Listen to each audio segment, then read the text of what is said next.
नमस्कार. गोष्टीची स्टोरीमध्ये आपलं स्वागत आहे. आजची कथा ही एकादशीची उत्पत्ती कशी झाली याबद्दलची आहे. एकदा युधिष्ठिराने भगवान श्रीकृष्णांना विचारले की एकादशी तिथी ही कशी निर्माण झाली आणि देवतांना ती एवढी प्रिय का आहे, या पृथ्वी तलावर तिचे एवढे महत्त्व का आहे. तेव्हा भगवान श्रीकृष्ण सांगतात की प्राचीन काळी सत्ययुगामध्ये मूर नावाचा एक दैत्य होता. तो महाभयंकर आणि दुष्ट होता.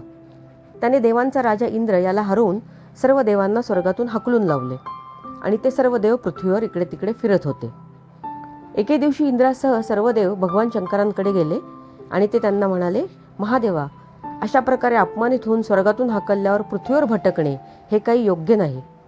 कृपया यातून बाहेर आम्ही कसे पडू याचा काही उपाय सांगा. तेव्हा भगवान शंकर सांगतात की अतिशय दयाळू, शरण आलेल्या भक्ताला अभय देणारे, या जगाचे पालनहार असलेल्या भगवान श्रीहरी विष्णूंना तुम्ही शरण जा.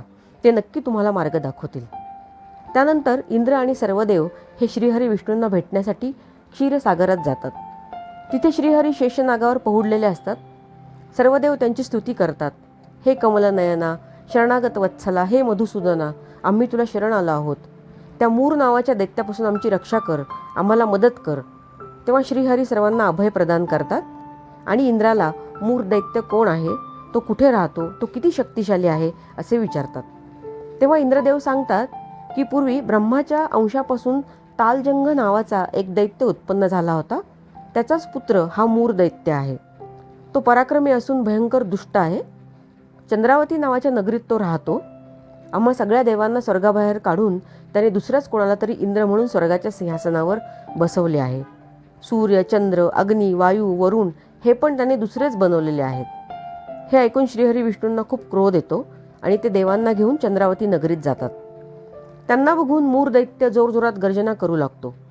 त्या भयंकर गर्जना ऐकून देव दाही दिशांना सऱ्यावैरा पळू लागतात. फक्त श्रीहरी विष्णू तिथे उभे असतात. ते पाहून तो दैत्य कुत्सितपणे, तू इथंच उभा राहा असे म्हणतो. त्याचे हे बोलणे ऐकून श्रीहरींना खूप राग येतो आणि ते म्हणतात, दुष्ट दानवा, हे माझे हात बघ. असे म्हणून श्रीहरी विष्णूंनी त्यांच्यावर चाल करून येणाऱ्या दानवांना धनुष्यबाणाने मारायला सुरुवात केली. हे पाहून दानव भयभीत झाले. त्यानंतर भगवान विष्णूंनी आपल्या चक्राने दानवांवर प्रहार केला. त्यामुळे दानव छिन्नभिन्न झाले. शेकडो यमसदनास गेले. त्यानंतर श्रीहरी विष्णू आणि मूर दैत्य यांचे भीषण युद्ध सुरू झाले. त्या दोघांचे युद्ध हजारो वर्ष चालले तरी मूर दैत्याचा काही विनाश झाला नाही. युद्ध करून दोघेही दमतात. म्हणून श्रीहरी विश्रामासाठी बद्रिकाश्रमी गेले. तेथे सिंहावती नावाची गुहा होती. त्या गुहेला एकच दरवाजा होता. त्या बद्रिकाश्रमाच्या गुहेत श्रीहरी विश्राम करत योगनिद्रेत जातात. इकडे दानवांना घाबरून सोडणारा, त्यांच्यासाठी काळ बनलेल्या श्रीहरी विष्णूंना मारण्यासाठी मूर दैत्य श्रीहरी विष्णूंचा पाठलाग करत त्यांचा माग काढत त्या गुहेजवळ येऊन पोहोचतो. गुहेत प्रवेश केल्यावर समोरच शांत झोपी गेलेले श्रीहरी त्याला दिसतात. त्यांना बघून दैत्याला खूप आनंद होतो. आता हा काही माझ्या तावडीतून सुटत नाही, याला आता मी मारूनच टाकतो. मूर दैत्याने असा विचार करताच श्रीहरी विष्णूंच्या शरीरातून एक कन्या प्रकट झाली. ती रूपसुंदर, सौभाग्यशाली तसेच अनेक प्रकारच्या दिव्य शस्त्र अस्त्रांनी सुसज्जित होती. भगवान श्रीहरीच्या तेजाच्या अंशापासूनच उत्पन्न झालेली ती कन्या त्यांच्याप्रमाणेच बलवान आणि पराक्रमी, तेजस्वी होती.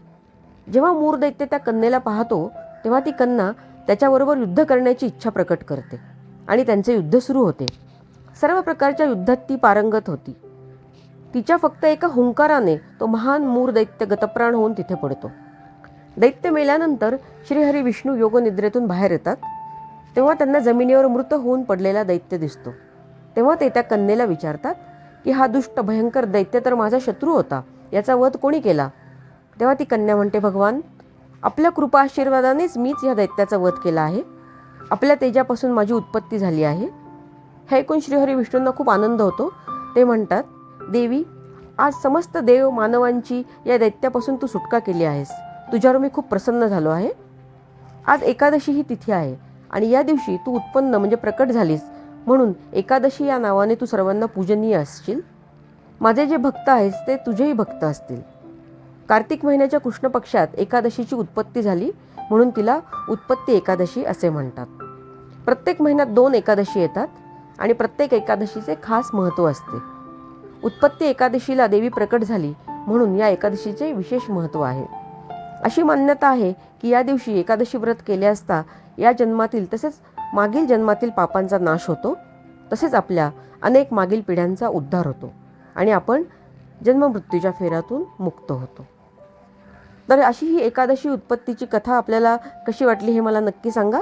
आणि गोष्टीची स्टोरी या यूट्यूब चॅनलला जर आत्तापर्यंत सबस्क्राईब केलं नसेल तर कृपया सबस्क्राईब करा. गोष्टी ऐका, लाईक करा, शेअर करा, कमेंट्स करा. धन्यवाद.